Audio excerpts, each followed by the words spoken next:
Biafrans, congratulations. It is the time for those who don't believe that Biafra will exist to begin to believe.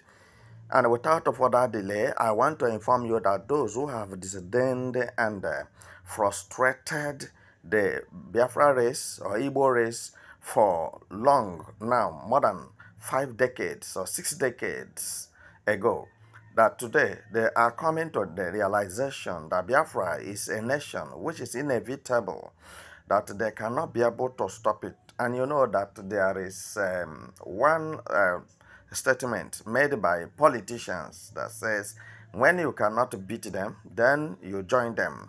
I want to confirm to you this moment as you are listening to me that Biafra nation is unbeatable, it's indomitable, and nobody born of woman that can stop Biafra nation from coming to reality.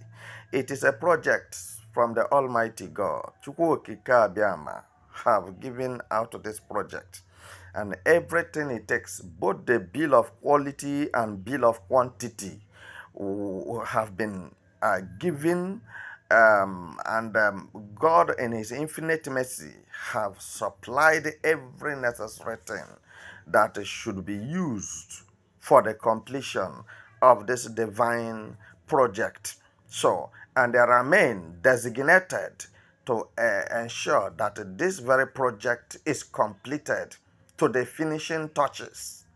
And as you are listening to me, this moment I'm oozing out from Biafra Universal Television. I am informing you that those intimidators, those that don't believe that anything good will come out of Biafra nation or Biafra land, those who have neglected Biafrans so much and put them under subjugation, and believe that nothing can make Biafrans to be liberated out of the shackle of mental slavery and second colonization. Today they have seen reason to rise up to concur that Biafra is a nation and Biafrans are people on their own, special people existing on earth. And all these are happening by the hands of Mazi Nnamdi Kanu and the Prime Minister of Biafra Republic in exile, Chief Simon Eba. So don't forget that it is somebody that makes something to happen. So this moment, if I may have a little question, I'll ask you, what is your contribution? Are you still gossiping, going up and down? Are you still murmuring with judgmental spirit? Are you still accusing people falsely of one thing or the other, which they don't know anything about it? So what I'm here to inform you primarily is that we are getting out of that shallow mentality that have caged us and bondaged us for many years ago. Because when we look very well, we will see that the sufferings we have been going through was caused by we ourselves. Looking at our politicians today and the leaders and the elders from Igbo land, you can now bear witness or attest to the truth that the marginalization and frustration, humiliation, relegation, and whatever you may call it, that is happening or have been happening to Biafrans or Igbos, are being caused by the hands of the Igbo leaders, because they are so curious about their own pocket. They are very selfish, self-centered. They have one motive. All the Igbo politicians have motive, all the Igbo leaders. So, and that motive is what? For them to get and put inside their pocket, for them to get and feed their wives and their children. This is what they are out for. So every other one coming from Biafra land or Igbo land does not count to be a human being. And this was what have actually riled the angers of the wise men from Biafra land. I am telling you that the Igbo politicians and the Igbo Haneses and the so-called leaders, the hierarchies, the elites from Igbo lands are not the wise men from Biafra land. The wise men from Biafra land are Mazi Ohamadike, one of Igbo land.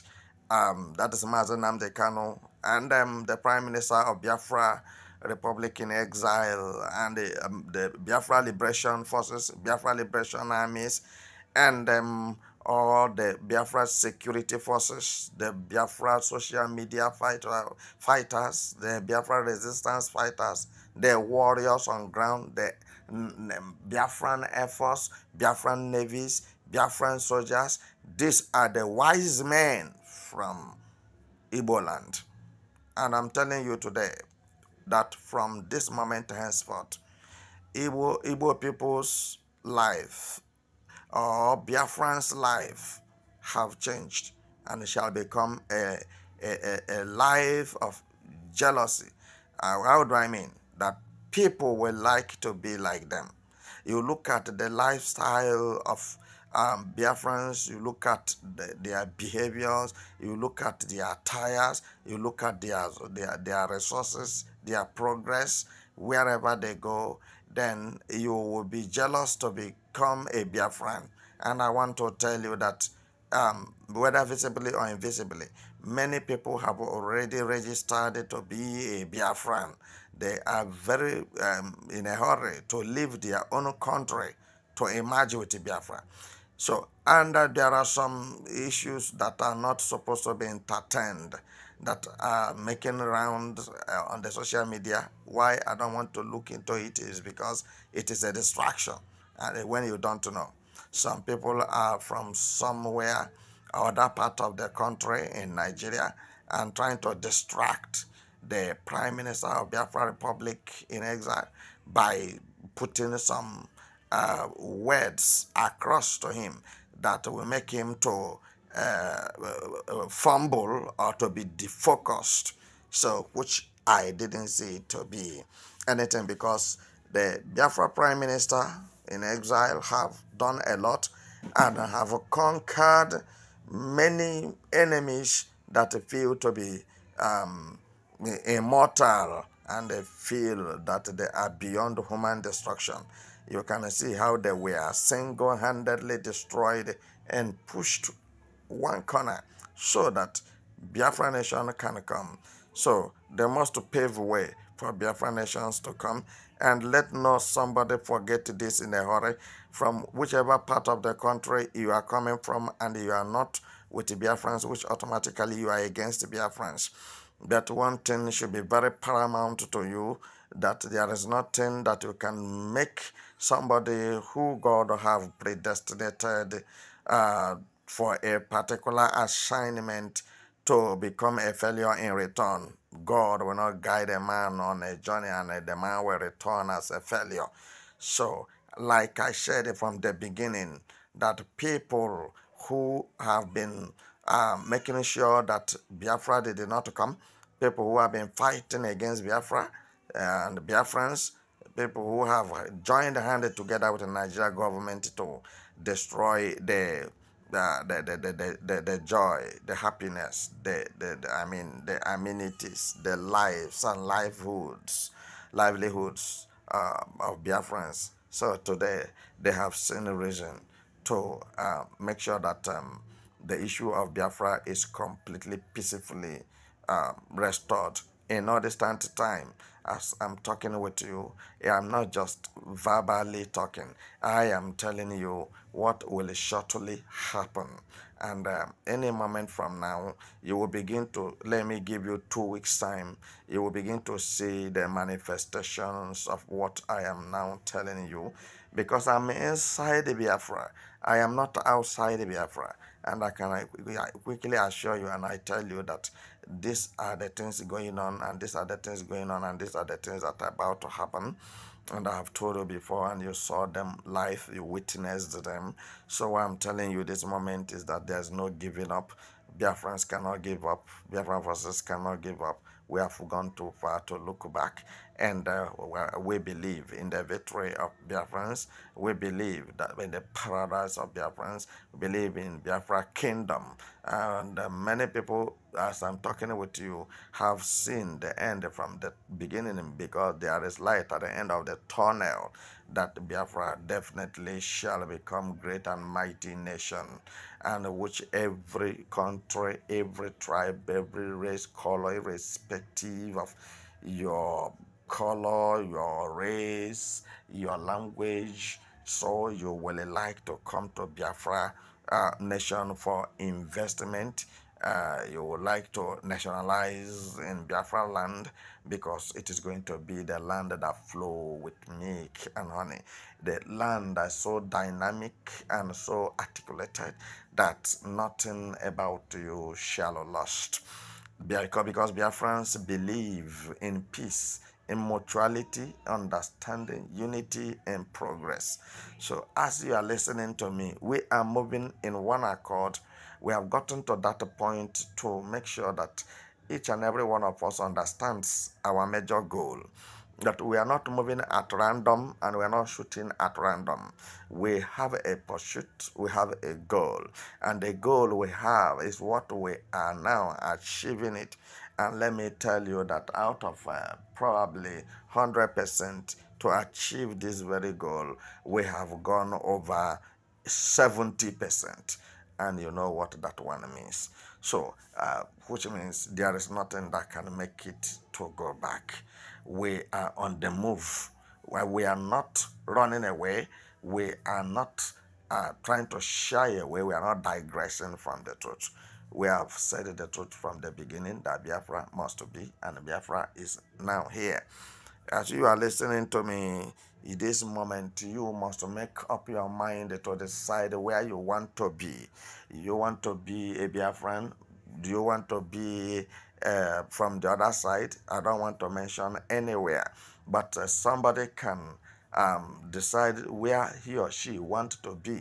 But I want to let you know that some things must be avoided if you must be in Biafra land, such as terrorism, kidnapping, rapists, and etc. must be avoided. And anything that has to do with Nigeria's security forces shall not be found.